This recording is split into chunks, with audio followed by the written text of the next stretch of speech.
Amigos de Tuspavisión, muy buenas tardes, bienvenidos a esta su sección cultural. Y como cada fin de semana nos encontramos en un espacio, en esta ocasión recreativo de nuestro municipio. Y pues como la vez anterior nos encontramos en uno de los lugares más representativos en cuanto al centenario de la Revolución Mexicana hemos venido platicando. En esta ocasión pues vamos a dar los pormenores de las causas que originaron la Revolución Mexicana.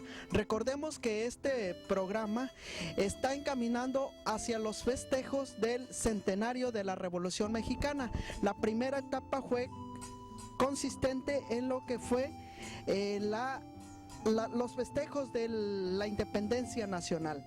Y bien, fueron varias causas las que dieron origen a la Revolución Mexicana. Recordemos que el general Porfirio Díaz por octava vez intentaba reelegirse para ser presidente de la República, pero había muchas inconformidades porque él sobre todo le estaba dando prioridad a lo que consistía en la injerencia extranjera, y muchos mexicanos pues no les parecía, pero uno de los errores más graves de Porfirio Díaz fue el haber inmiscuido dentro de su gabinete de gobierno a un grupo de intelectuales, podría llamarse, que él llamó los científicos. Estos posteriormente fueron los que empezaron a hacer presión y a desestabilizar la administración pública de lo que era el gobierno del general Porfirio Díaz.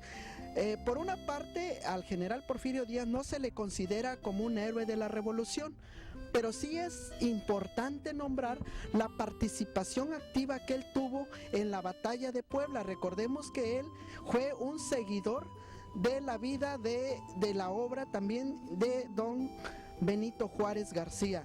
Y bien, en esta ocasión como él trataba de reelegirse, pues había gente que no estaba conforme con lo que él estaba proponiendo. Y sobre todo en el norte hubo un joven, como ya habíamos mencionado anteriormente, llamado Francisco Ignacio Madero. Era un joven hijo de hacendados con bastante dinero, y fue él uno que a través de un manifiesto dijo: ¿sabes qué? Ya no puede seguir en el gobierno, y empezó a promover la campaña de la no reelección. ¿Por qué? Porque había dos causas principales que estaban ya afectando a los mexicanos. Una de ellas era el reparto de tierras. El sector rural estaba viviendo una etapa muy difícil, y por la otra, en el área urbana, el sector obrero, que también no estaba gozando de las garantías laborales que debieran ser. Y por la otra, Porfirio Díaz, que estaba entregando el patrimonio nacional hacia los extranjeros a través de concesiones a compañías, dígase por ejemplo el petróleo y las vías de comunicación.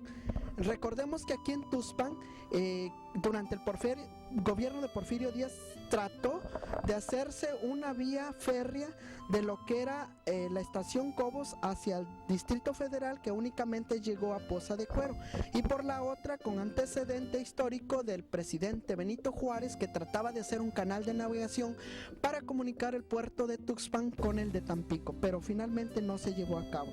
Entonces, trayendo o arrastrando esas causas, pues los tuspeños como que no estaban muy conformes en que se dieran los gritos de la revolución. Pero aquí en Tuxpan, como estaba al mando en 1909 un joven también muy entusiasta e impulsor del maderismo, logró conjugar estas vertientes de lucha.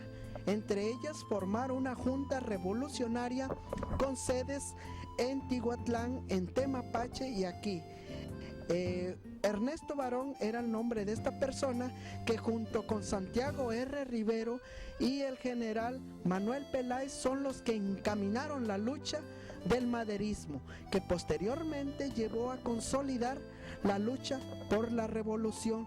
Recordemos también que aquí en Tuxpan ellos participaron activamente en la convención de Aguascalientes, que posteriormente hubo división y que generó desestabilización cuando se propuso que el general Venustiano Carranza tomara el mando del gobierno en nuestro país.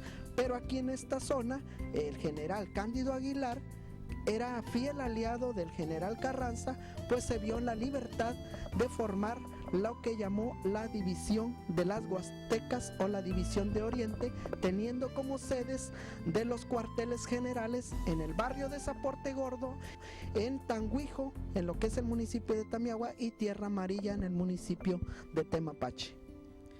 Y tocando un poquito la vida acerca del general Cándido Aguilar, este era un hombre que venía de la parte norte que había traído por Venustiano Carranza. El general Aguilar era un personaje que había tenido una participación muy activa en un enfrentamiento que hubo en la ciudad de Torreón, Coahuila, y también por la parte de Chihuahua, pero pues debido a que no fructiferó esta lucha encabezada por él mismo, pues fue traído a esta zona y fue encaminando lo que fue la Revolución Mexicana aquí en esta zona de la Huasteca. Y bien, pues como ya les mencionábamos, la parte más importante de aquí de Tuxpan, pues fue el establecer un cuartel general en el barrio de Zapote Gordo. En ese entonces, el general Cándido Aguilar establece su gobierno después de haber logrado el movimiento constitucionalista y haber triunfado la revolución encabezada por Venustiano Carranza. Establecen los poderes en el barrio de Zapote Gordo, y pues ahí al mando del general, pues hay un dato histórico donde Tuxpan pasa a ser capital del estado de Veracruz en el mes de julio de 1914. Es un dato que no debemos de olvidar, porque fue un acontecimiento de fiesta. Señala la historia que fueron 2 días de baile, kermés. El Parque de la Reforma se llenó con su algarabía para festejar de que Tuxpan había sido capital del estado de Veracruz, pero sobre todo que aquí en Tuxpan se dio el grito de la revolución. No tenemos con seguridad el nombre del personaje que dio el grito de la revolución triunfante, pero los halagos y los pormenores creemos que están enfocados a la obra del general Cándido Aguilar. Y bien, amigos, pues en estos pormenores y detalles de lo que fue la Revolución Mexicana en esta zona de la Huasteca Baja, sí nos gustaría mucho hacer hincapié de que Tuxpan no tuvo una revolución en guerrilla activamente, pero sí los hombres de esta zona participaron en los contingentes, sobre todo al ser llevados a la parte del norte, en lo que es el municipio de Tamiahua, porque ahí hubo un enfrentamiento sangriento. Nos señala la historia que uno de ellos fue por ahí de 1914 y posteriormente en 1917, cuando el general Manuel Peláez se enfrenta con Agustín Galindo. Pero en ese apartado pues vamos a mencionar en secciones que están más adelante. Por el momento pues estamos hablando de esta forma en cuestión teórica, pero más adelante vamos a ir ya involucrándonos a la parte cultural, que es la que nos corresponde en esta sección.